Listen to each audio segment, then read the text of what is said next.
Hello there, folks. I'm Dr. Laura Whitman, and welcome back to the MemoryCherish podcast. I'm joined today by my wonderful co-host, Mark. How are you doing today, Mark? Hey, Dr. Laura, I'm just dandy. Thanks for asking. It's always a pleasure to sit down and chat with you. Today, we're diving into a topic that's both intriguing and close to my heart. Oh, Maui, that's a good one. You know, it reminds me of this time, back when I was a youngster. We had this family friend, Mrs. Kekua, who was from Hawaii. She'd tell us stories about Maui, like how he fished up the islands and slowed down the sun. Her tales made my imagination run wild. Those stories are indeed significant, Mark. They're not just entertaining myths. They offer us a glimpse into the beliefs and values of Polynesian societies. Maui, this demi-god and revered trickster, his adventures explain a lot about the creation of natural phenomena. It's amazing how these stories from the Pacific Islands have such a rich tradition of storytelling. They're like a window into a world where the lines between the natural and the supernatural blur. Absolutely, Mark. And, you know, coming from my background in art history and photographic preservation, I've always been captivated by how these myths shape cultural identities and perspectives.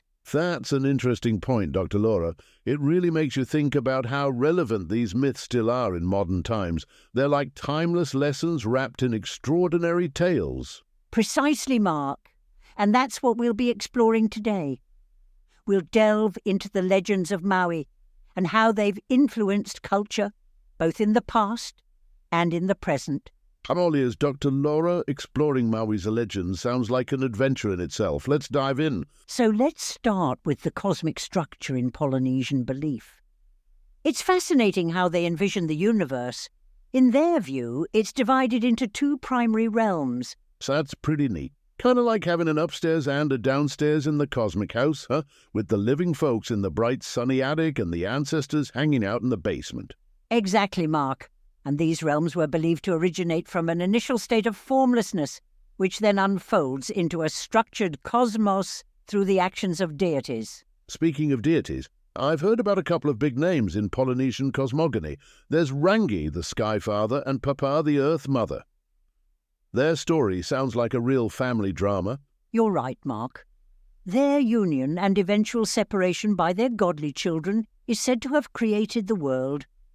This mythology is rich with symbolism about the natural forces and the balance of life. Kind of makes you think about how our own family squabbles are just part of a bigger picture, doesn't it? Just like Rangi and Papa setting the stage for life as we know it. Absolutely. And it's not just about the gods. The mythological realms in Polynesian stories are home to gods, spirits, and humans.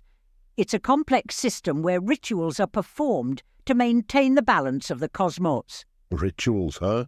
That's something we still see a lot of, even in our small-town life, whether it's a wedding, a graduation, or even a funeral. It's about marking those big life moments. Exactly. And in Polynesia, these rituals are critical. They're believed to influence or gain favour from the deities, and they involve strict protocols, often overseen by priests known as tohunga.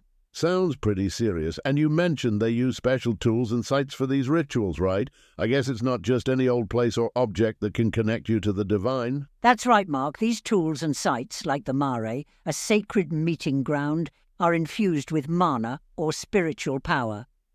They play a vital role in these ceremonies. You know, Dr. Laura, all this talk about rituals and sacred spaces, it kind of reminds me of how we treat certain traditions and places with reverence around here. Like how we always have the town fair in the same old field year after year. It's a great analogy, Mark. Now, let's talk about Maui's origins. His birth was quite miraculous. His mother, Tauranga, cast him into the ocean as a premature infant, and he was nurtured by the ocean spirits. How he started in life sounds like a real underdog story. Born into hardship but destined for greatness, kind of like those stories about heroes rising from humble beginnings. That's a perfect way to put it. Maui's lineage is fascinating too. His father, Makeatutara, was a sky god, and this divine ancestry gave Maui traits beyond those of ordinary mortals. Talk about family expectations, being part god, part mortal. I can only imagine the kind of family reunions they had. Probably not your typical Midwest potluck. Indeed, Mark. Speaking of his exploits, let's discuss some of Maui's legendary adventures. For instance, he's celebrated for fishing up the Hawaiian Islands with his magical fishhook. That's one heck of a fishing trip, Dr. Laura. Makes catching a big bass at the local pond seem a bit mundane in comparison, doesn't it? It certainly does, Mark. Another notable tale is the theft of fire. Maui revealed fire's secret to humanity, a pivotal moment in human development. He tricked the mud hens who guarded the fire's secrets. A trickster through and through. Getting fire for humanity. That's like the ultimate campfire story. Imagine telling that one over some roasted marshmallows. Absolutely, Mark. Then there's the tale of capturing the sun. Maui wasn't happy with the length of the day, so he ensnared the sun, slowing its journey across the sky. Talk about taking matters into your own hands. No ropes in this case. I guess if you want more daylight to get your chores done, that's one way to do it. That's Maui for you. And let's not forget about fishing up the North and South Islands of New Zealand. It's a central part of the Maori creation myth, explaining the island's origin. Wow, Dr. Laura, fishing up whole islands, that's a fish story I'd like to hear straight from the source. I bet Maui had some tales to tell. He certainly did, Mark. These stories show Maui's roles as a creator, provider, and the quintessential trickster hero of Polynesian lore. Now, let's move on to the symbolism and rituals related to Maui. In Polynesian culture, symbolism and rituals are deeply embedded in everyday life. They establish a connection with the divine, ancestral heritage and the natural world. It's like every action has a deeper meaning, right? Kind of like when we plant a tree on Arbor Day, it's not just about the tree, but about nurturing the land and honouring our connection to it. Precisely, Mark. And the rituals in Polynesian society are quite structured. They're marked by significant events and are designed to honour the gods and ancestors, governed by the concept of tapu, which separates the sacred from the profane. Tapu? That's like a sacred rulebook, huh? Making sure everything's done just right to keep the balance. Exactly. And in these rituals, various tools and objects, each infused with mana, are used.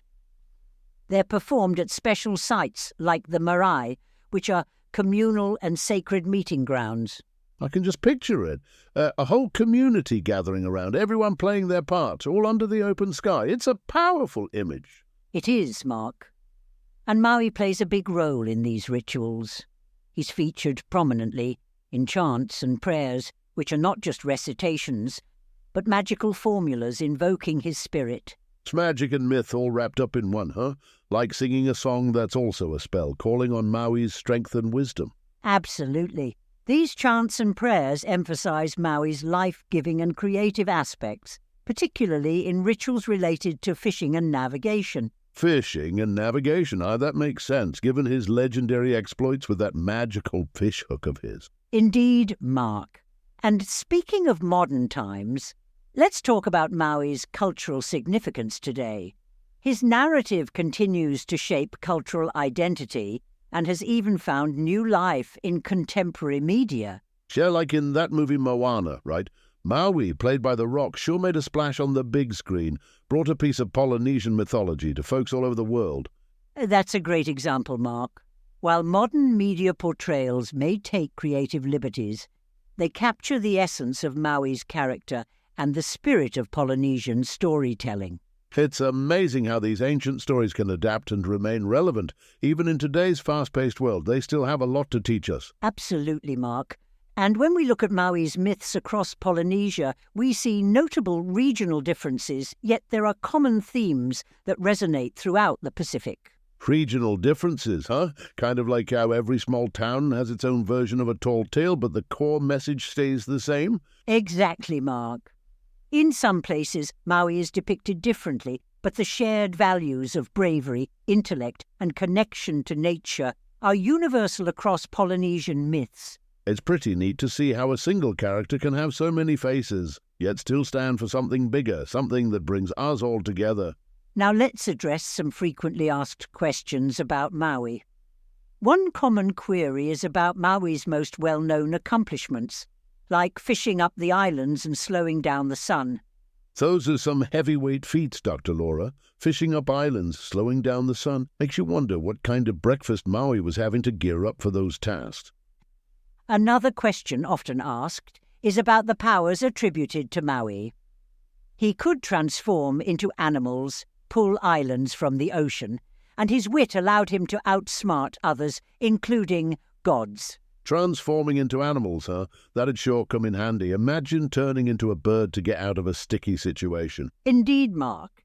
And there's curiosity about the circumstances surrounding Maui's abandonment by his parents. He was cast into the sea at birth, where the waves carried him to his ancestors. Abandoned but not forgotten. Kind of a bittersweet start, but it laid the groundwork for his incredible journey. Lastly, Maui's magical fishhook is a point of interest. It's not based on a specific real-life artifact, but symbolizes the strength and ingenuity of Polynesian navigators. A symbol of strength and ingenuity. That fishhook's more than just a tool, it's a testament to the spirit of the Polynesians. Exactly, Mark. These myths and legends of Maui are not just tales from the past. They continue to resonate with us, teaching and inspiring even in modern times. It has been a real eye-opener, Dr. Laura, exploring these stories and understanding their lasting impact. Maui's adventures might be ancient, but the lessons they teach are timeless.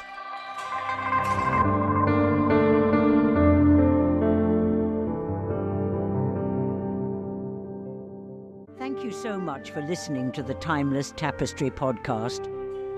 If you enjoyed what we shared today, please help us by subscribing to the show. Not only will you be notified when the next one comes out, it also helps get the show out to many more people. We appreciate you and thank you so much for listening.